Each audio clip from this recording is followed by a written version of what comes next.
जब भी हमारे समक्ष संकट आता है तो हमारे पास दो मार्ग होते हैं। पहला मार्ग भयभीत हो जाना, दूसरा मार्ग साहस के साथ उसका सामना करना। दोनों का मंतव्य एक ही है, लक्ष्य एक ही है, आत्म सुरक्षा, जीवन रक्षा। किंतु भय को दुर्बल माना जाता है और साहस को आपका बल माना जाता है। कारण यह है कि भय ये केवल एक प्रतिक्रिया है, वही साहस ये एक निश्चय, एक प्रतिबद्धता है।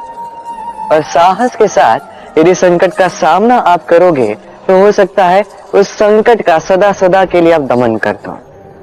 क्योंकि संकट जब आता है सर्वप्रथम हमारा द्वंद्व होता है यहां मन। उस संकट का सामना हम यहां करते हैं। यदि इस हृदय को, इस मन को साहसी आप बना दो तो इसमें कभी भय नहीं आएगा और उस संकट का सामना करना सरल होगा, विजय प्राप्त करना सरल होगा। इसलिए निश्चित रूप से साहस अधिक श्रेष्ठ है। जीवन में जब भी कोई संकट आए तो साहस के साथ उसका सामना कीजिए और मेरे साथ प्रेम से कहिए राधे राधे। एक गैया और एक बछड़े में कैसा संबंध होता है? एक गैया अपने बछड़े को पुकार लगाती है और बछड़ा सहस्त्र गैयाओं में से अपनी माता का स्वर पहचान लेता है और अपनी माता से आके लिपट जाता है। अब कुछ ऐसा ही संबंध है आपके कर्मों का और आपके कर्म फल का। आप जो कर्म करेंगे, आपके कर्म फल को पुकार लगाएंगे और आपका कर्म फल कहीं ना कहीं से आपको ढूंढते ढूंढते आके आपसे लिपट जाए। तो उचित तो यही होगा कि आप सत्कर्म करें, क्योंकि एक बार भले ही ईश्वर आपको आपकी भूल के लिए क्षमा करते, आपके कर्म नहीं करेंगे। तो यदि आप दुष्कर्म करने वाले हैं तो आप समझ जाइए। अब यदि आप शुभ कर्म करने वाले हैं तो आप समझ जाइए, जो आपका कर्म होगा आपका फल आपके पास अवश्य आएगा। आज नहीं तो कल, कल नहीं तो कुछ और समय में, किंतु आएगा अवश्य।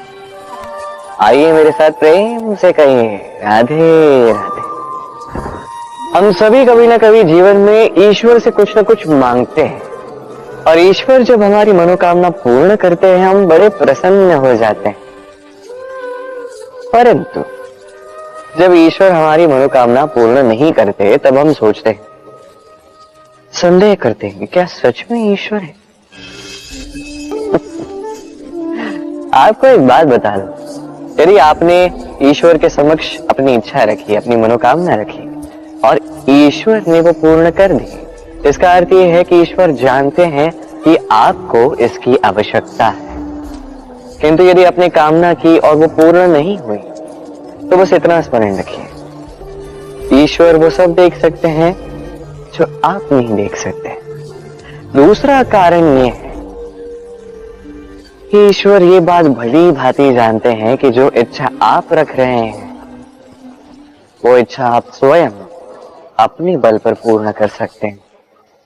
तो यदि आपकी इच्छा ईश्वर पूर्ण करते हैं तो उन्हें धन्यवाद कहिए। यदि इच्छा पूर्ण नहीं करते हैं तो और भी धन्यवाद कहिए, क्योंकि वो आपके लिए या तो अच्छा कर रहे हैं या तो आपको उतना योग्य समझ रहे हैं कि आप स्वयं अपनी इच्छा, अपने स्वप्न पूर्ण कर सकते हैं।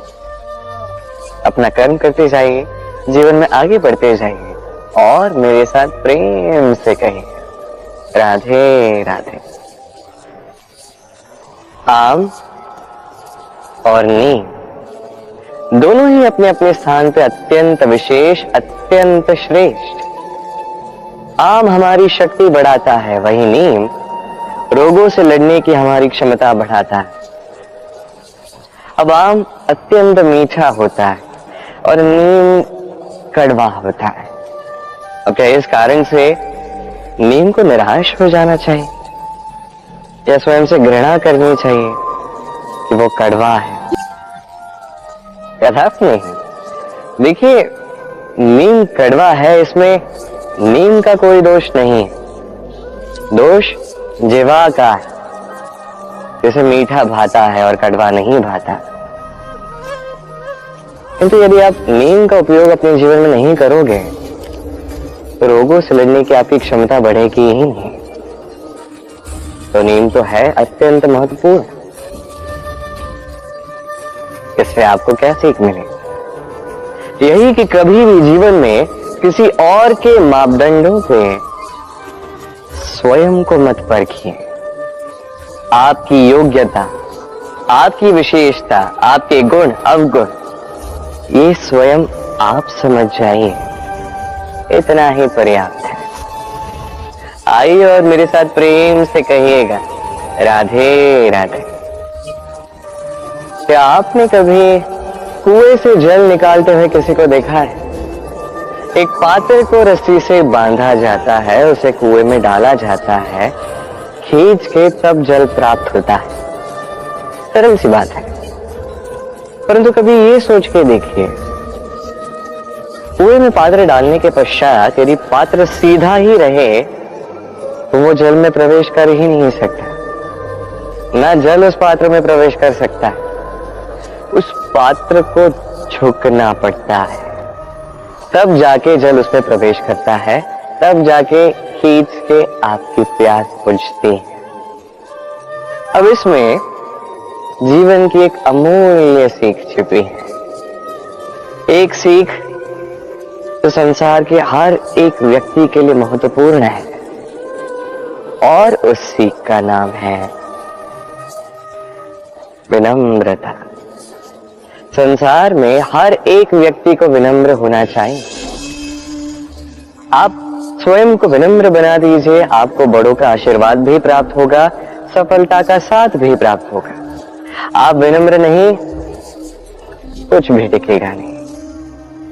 तो विनम्र रहिए और मेरे साथ प्रेम से कहिएगा, राधे राधे। कभी आपने सोचा है कि वो क्या है जो आपको आगे बढ़ने से रोकता है? जैसे कि आप मार्ग से चल रहे हैं, पांव में मोच आपको आगे बढ़ने से रोकती है। ऐसे ही जीवन में छोटी सोच आपको आगे बढ़ने से रोकती है। देखिए, यदि एक चाक है जो टूटी हुई है, वो आपको मिट्टी के पात्र नहीं बनने देती। उसी प्रकार किसी से ईर्ष्या करना आपको महान नहीं बनने देता। मैं ऊंचा हूं और वो नीचा है, ये विचार कभी आपको ऊंचे उठने नहीं देता। मन से सारे विकार, ईर्ष्या, मोह, लोभ, लालच सब निकाल फेंकिए। इस सोच को बड़ा कीजिए, सकारात्मकता लाइए और पूर्ण समर्पण से कर्म करते जाइए। महानता और सफलता दोनों आपके कदम चूमेंगे। तो आइए और मेरे साथ प्रेम से कहिएगा, राधे राधे। जीवन में जब भी हम किसी ऐसे मार्ग पर चलना चाहते हैं जिस पर कांटे हैं, छोटे कंकड़ हैं जो चुभ सकते हैं, तो हम क्या करते हैं? हम पादुकाएं पहनते हैं और तत्पश्चात हम बड़ी सरलता से उस मार्ग से चल के जा सकते हैं। किंतु यदि पादुका और पांव के बीच कोई छोटा सा कंकड़ आके फंस जाए तो हम कोमल से कोमल मार्ग को भी नहीं पार कर सकते। तो समझे आप?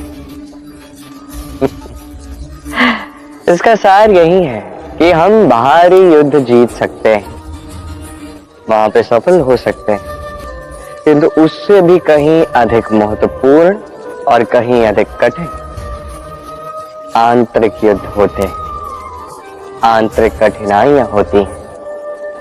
लोभ, मोह, क्रोध, लालच, भय, यदि ये आपके भीतर है तो आप संसार के किसी भी स्तर तक पहुंच जाइए, कितना भी बड़ा युद्ध जीत जाइए, आपको संतुष्टि नहीं मिलेगी।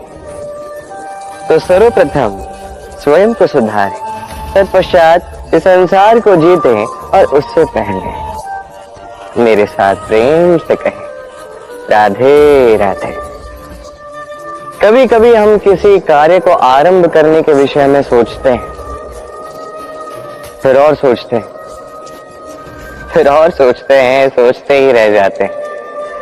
देखिए, ये अनुचित नहीं कि हम किसी कार्य को आरंभ करने से पूर्व उसके विषय में सोच विचार करें, उसे समझें, ठीक है, किंतु सारा समय इसी में व्यर्थ करना उचित नहीं।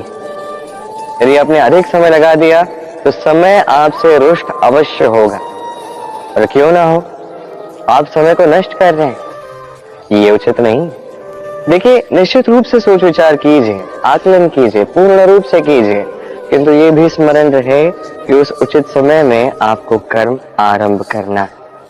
सोचते ही रहोगे तो कर्म आरंभ नहीं कर पाओगे। और ये समय अत्यंत बलवान है, इसका सम्मान करोगे तो ये आपका साथ देगा, नहीं करोगे नहीं देगा। आइए इस समय का सम्मान करें और मेरे साथ प्रेम से कहें, राधे राधे।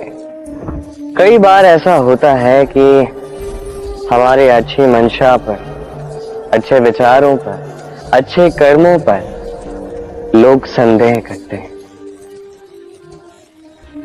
प्रश्न उठाते हैं, प्रमाण मांगते हैं, शुद्धता की परीक्षा देने को कहते हैं, और तब निश्चित रूप से दुख होता है। हम सोचते हैं कि यही जीवन है। इतना अच्छा सोच के भी, शुभ कर्म करके भी लोग हम पे ही संदेह करते हैं। दुख तो होता है, किंतु दुखी होने की आवश्यकता नहीं। क्यों नहीं है? क्योंकि यदि कोई आप पर संदेह करता है तो उन्हें करने दे। संसार में क्या होता है, देखिए, संसार में स्वर्ण की शुद्धता को ही परखा जाता है, कोयले की कटुता को नहीं। आप स्वर्ण हैं तो आपकी शुद्धता को परखा ही जाएगा, वो तो होना ही है। आप स्वयं को दुखी मत कीजिए, आपका केवल एक कर्म है, स्वर्ण की भांति चमकते रहिए। संसार को आपके सोच विचार, आपके कर्म का, आपकी शुद्धता का प्रमाण मिलता ही रहेगा। तो आइए और मेरे साथ प्रेम से कहिएगा, राधे राधे। कई बार ऐसा होता है जहां लोग हमारे सत्य को अस्वीकार करते हैं और लोगों की मिथ्या बातों को स्वीकार कर लेते हैं, वो भी बड़ी सरलता से। तब हमें बड़ा दुख होता है, बड़ा क्रोध आता है लोगों की इस सोच पर यह जानना अधिक महत्वपूर्ण है कि ऐसा होता है तो क्यों? क्या कारण आप है? क्या आप में कोई दोष है? कदापि नहीं।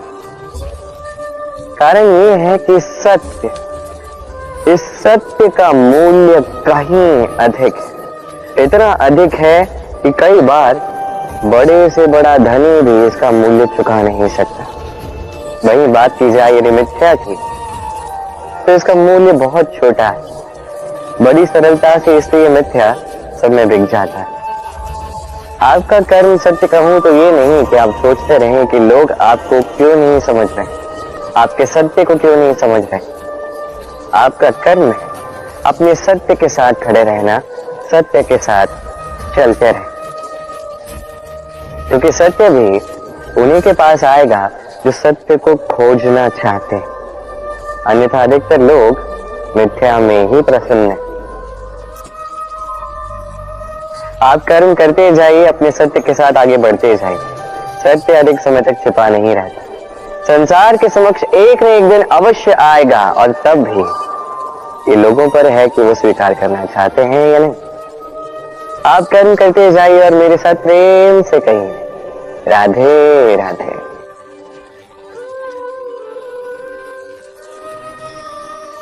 संकट, समस्याएं, कठिनाइयां, ये तो हर एक के जीवन में आते हैं। अधिकतर बार ऐसा होता है कि मनुष्य के जीवन में जब कोई संकट आता है तो वो वहीं भयभीत हो जाता है, चिंतित हो जाता है, निराश हो जाता है। किंतु यदि मैं आपको सत्य बताऊं तो हमारे व्यक्तित्व के विकास के लिए, हमें लक्ष्य तक पहुंचाने के लिए ये संकट, ये समस्याएं, ये अत्यंत महत्वपूर्ण है। और इसका उदाहरण मैं नहीं, अपितु प्रकृति स्वयं देगी। अब स्वयं कभी धरती माता को देख लीजिए। धरती माता सूर्य का ताप सहती है, क्यों? ताकि धरती पर जो जल है वो वाष्प बनकर ऊपर जाए, मेघ बने और धरती पर पुनः एक बार वर्षा करे, नया जीवन दान दे। वही बात कीजिए पतझड़ की, तो वृक्ष को देखिए। पतझड़ की इस ऋतु में सारे पत्ते झड़ जाते हैं, तत्पश्चात उस वृक्ष पे होता है नवनिर्माण, नए पत्ते आते हैं, वो वृक्ष पुनः खिल उठता है, लहलहा उठता है। ऐसी आपके जीवन में संकट, कठिनाइयां, समस्याएं ये तो आते ही रहेंगे। आपको इससे भयभीत नहीं होना, पीछे नहीं हटना, निराश नहीं होना है, अपितु डट कर साहस के साथ उसका सामना करना। ये करना आप सीख जाएंगे तो आप स्वयं देखेंगे कि यही संकट, यही समस्या, यही कठिनाइयां आपको बल प्रदान करें। आइए और मेरे साथ प्रेम से कहिए राधे राधे। जब हम जीवन में अपने लक्ष्य की ओर अग्रसर होते हैं तो कई सारे लोग हमें सलाह देते हैं कि आप ये कीजिए, आपको वो करना चाहिए, आपको उस आदर्श व्यक्ति की भांति उस मार्ग पे चलना चाहिए। हमें अच्छा लगता है, हम उसका अनुसरण करने लगते हैं, क्योंकि उस मार्ग पे 1 अथवा 10 लोग चल के अपने लक्ष्य को प्राप्त कर चुके। अब उन लोगों को उस मार्ग पे चल के लक्ष्य की प्राप्ति हुई, क्या इसका अर्थ ये भी है कि हमें भी अवश्य होगी? आवश्यक नहीं। मैं आपसे सरल सा प्रश्न पूछता, क्या वो आदर्श व्यक्ति आप हैं? नहीं, वो व्यक्ति कोई और है, जिसकी अपनी सोच है, अपनी विचारधारा है, अपने कर्म है, अपने अनुभव है, अपने गुण, अपने अवगुण है, उनकी अपनी एक यात्रा है, अपना लक्ष्य है। वो आप नहीं। बात की जाए यदि आपकी, तो आपके विषय में सबसे अधिक कौन जानता है? आपकी यात्रा, आपके लक्ष्य के विषय में, आपकी सोच, आपकी विचारधारा, आपके कर्म के विषय में, आपकी कामना के विषय में, आपके अनुभवों के विषय में, इन सब के विषय में सबसे अधिक यदि कोई जानता है तो वो है स्वयं आप। तो अपने जीवन में किस मार्ग को चुनना है और कैसे आगे बढ़ना है, ये चयन भी श्रेष्ठ होगा यदि आप ही के हाथ में हो। आप अपने जीवन का आकलन कीजिए, समझिए और अपने लक्ष्य को जाकर प्राप्त कर लीजिए। कुछ इस प्रकार उदाहरण इस संसार के समक्ष प्रस्तुत कीजिए कि भीड़ आपके मार्ग पर चलने के लिए आतुर हो जाए। आइए और मेरे साथ प्रेम से कहिएगा राधे राधे। कभी जब भवंडर आता है, आंधी तूफान आता है, तब देखिए ये कितना बड़ा स्वर करता है, कितना बड़ा नाद करता है, विध्वंस मचा देता है। जब बाढ़ आती है तब कितना बड़ा स्वर करती है, कितना बड़ा नाद करती है, किनारों को तोड़ के रख देती है। वहीं किसी वृक्ष को देखिए, शांति से खड़ा रहता है, मौन, और अपना कर्म करता है, छाया देता है, फल देता है, कोई बड़ा स्वर नहीं, कोई नाद नहीं। नदी की बात की जाए तो नदी जो बहती है, खेतों को सींचती है, वनस्पतियों को प्राण देती है, हमें पीने के लिए जल देती है, इतना महान कार्य करती है, कोई बड़ा स्वर नहीं, कोई बड़ा नाद नहीं। ये सीख है। इस संसार में जो भी महान कार्य करते हैं, मौन होकर अपना कर्म करते जाते हैं, क्योंकि उन्हें पता है महत्व स्वर का नहीं, कर्म का। और जो रुद्र का साथ देते हैं, नाद करते हैं, वो केवल विध्वंस मचाते हैं। आप मौन रहकर कर्म करते करते महान बनना चाहते हैं, या रुद्र का साथ देकर केवल विध्वंस मचाना चाहते हैं, निर्णय आपका। आइए और मेरे साथ प्रेम से कहिएगा, राधे राधे।